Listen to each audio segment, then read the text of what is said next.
வணக்க மக்களே, இன்னைக்கு நம்ம என்ன பார்க்க போறோம்னா பஞ்சாப் வெற்றியால் சிஎஸ்கேவுக்கு எகிரிய ரன் ரேட், சிஎஸ்கேவுக்கு சாதகமான புள்ளிப்பட்டியல். அதாவது டெல்லி அணிக்கு எதிரான போட்டியில் சாம் கரன் மற்றும் லிவிங்ஸ்டன் இருவரின் அபார ஆட்டத்தால் பஞ்சாப் அணி 4 விக்கெட்டுகள் வித்தியாசத்தில் வெற்றி பெற்று உள்ளது. ஐபிஎல் தொடரின் 2வது லீக் போட்டியில் டெல்லி அணியை எதிர்த்து பஞ்சாப் அணி களமிறங்கியது. இதில் டாஸை வென்ற பஞ்சாப் அணி ஜாசிங் செய்வதாக அறிவித்தது. இதன்பின் களமிறங்கிய டெல்லி அணி 20 ஓவர்களில் 9 விக்கெட்டுகள் இழப்பிற்கு 174 ரன்களையும் குவித்தது. அந்த போட்டியில சிறப்பாக ஆடிய இம்பாக்ட் பிளேயர் அபிஷேக் போரால் அவர்கள் 10 பந்துகளில் 32 ரன்களை விளாசி அசத்தினார். இதனையடுத்து பஞ்சாப் அணியானது 175 ரன்கள் என்ற இலக்குடன் களமிறங்கியது. பஞ்சாப் அணிக்கு கேப்டன் சிக்கர் தவான், பேஷ்ரோ கூட்டணி தொடக்க வீரர்களாக களமிறங்கினார்கள்.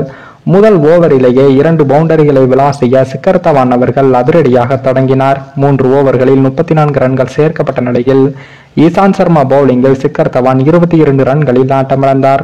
அதே ஓவரின் 5வது பந்தில் பேஷ்ரோவும் 9 ரன்களில் ரன் அவுட் ஆகி வெளியேறினார். இதனால் 42 ரன்களுக்கு 2 விக்கெட்டுகளை இழந்து பஞ்சாப் அணி தடுமாறியது. பின்னர் இம்பாக்ட் பிளேயராக பிரப் சிம்ரன் சிங், சாம் கரன் கூட்டணி இணைந்து பஞ்சாப் அணியின் ஸ்கோரை உயர்த்தியது. 6 ஓவர்களிலேயே 60 ரன்களை குவித்த பஞ்சாப் அணியானது அதன் பின் ஓவருக்கு ஒரு பவுண்டரி என்று அதிரடியாக ரன்களை குவித்தது. சிறப்பாக ஆடிய பிரப் சிம்ரன் சிங் அவர்கள் குல்தீப் யாதவ் பவுலிங்கில் 6 அடிக்க முயன்று 26 ரன்களில் ஆட்டமிழந்தார். இன்னொரு பக்கம் சாம் கரன் நிதானமாக ரன்களை சேர்த்தார்.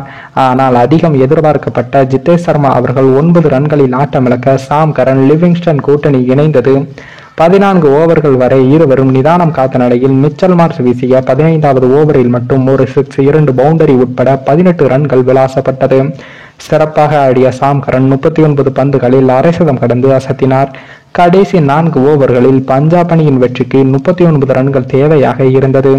இந்த சூழலில் மிச்சல் மார்ஷ் வீசிய 18வது ஓவரில் மட்டும் 2 6 உட்பட 18 ரன்களும் சேர்க்கப்பட்டது.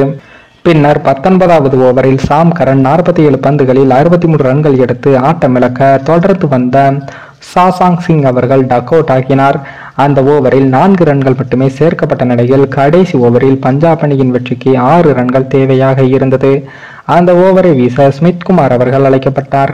அந்த ஓவரில் லிவிங்ஸ்டன் எதிர்கொள்ள முதல் 2 பந்துகளும் வைடுகளாக வீசப்பட்டது. பின்னர் லிவிங்ஸ்டன் அவர்கள் ஒரு 6 அடித்து வெற்றி பெற வைத்தார். இதன் மூலம் 19.2 ஓவர்களில் பஞ்சாப் அணியானது 6 விக்கெட்டுகள் இழப்பிற்கு 177 ரன்களை எடுத்து 4 விக்கெட்டுகள் வித்தியாசத்தில் வெற்றி பெற்றது. சிறப்பாக ஆடிய லிவிங்ஸ்டன் அவர்கள் 21 பந்துகளில் 38 ரன்களையும் விளாசியுள்ளார். மேலும் பஞ்சாப் அணியின் இந்த வெற்றி என்பது மறைமுகமாக சிஎஸ்கே அணிக்கு மிகப்பெரிய சாதகமாகத்தான் அமைந்து உள்ளது. ஏனென்றால் இன்று விளையாடிய டெல்லி மற்றும் பஞ்சாப் அணிகளில் டெல்லி வெற்றி பெற்று இருந்தால் எதிர்வரும் போட்டியில் சிஎஸ்கே அணிக்கு பாதகமாக அமையும். அதற்கு காரணம் என்னவென்று பார்த்தால் பஞ்சாப் அணியை அதன் சொந்த மைதானத்தில் சிஎஸ்கே அதிகமாக ஆதிக்கம் செலுத்தியுள்ளது. ஆனால் டெல்லி அணியின் மைதானத்தில் ஆதிக்கம் எதுவும் செலுத்தவில்லை. ஆகையால் கடைசி சில போட்டிகளில் டெல்லி அணி நமக்கு போட்டியாக வருவதை விட பஞ்சாப் அணி போட்டியாக வருவதே சிஎஸ்கே அணிக்கு நல்லதாக அமையும். அதன்படி இன்று பஞ்சாப் அணி வெற்றி பெற்றது மறைமுகமாக சிஎஸ்கே அணிக்கு சாதகமாக அமைந்து உள்ளது என்பதும் குறிப்பிடத்தக்கது. மேலும் இந்த வீடியோ ஏதோ ஒரு விதத்தில் உங்களுக்கு பிடித்திருக்கும் என்று நினைக்கிறேன். நம்ம சேனலுக்கு புதிதாக வீடியோ பார்க்கிறீர்கள் என்றால் மறக்காமல் சப்ஸ்கிரைபர் செய்துவிட்டு பாருங்கள். இன்னொரு வீடியோவில் சந்திக்கும் வரை நான் உங்கள் தமிழ்.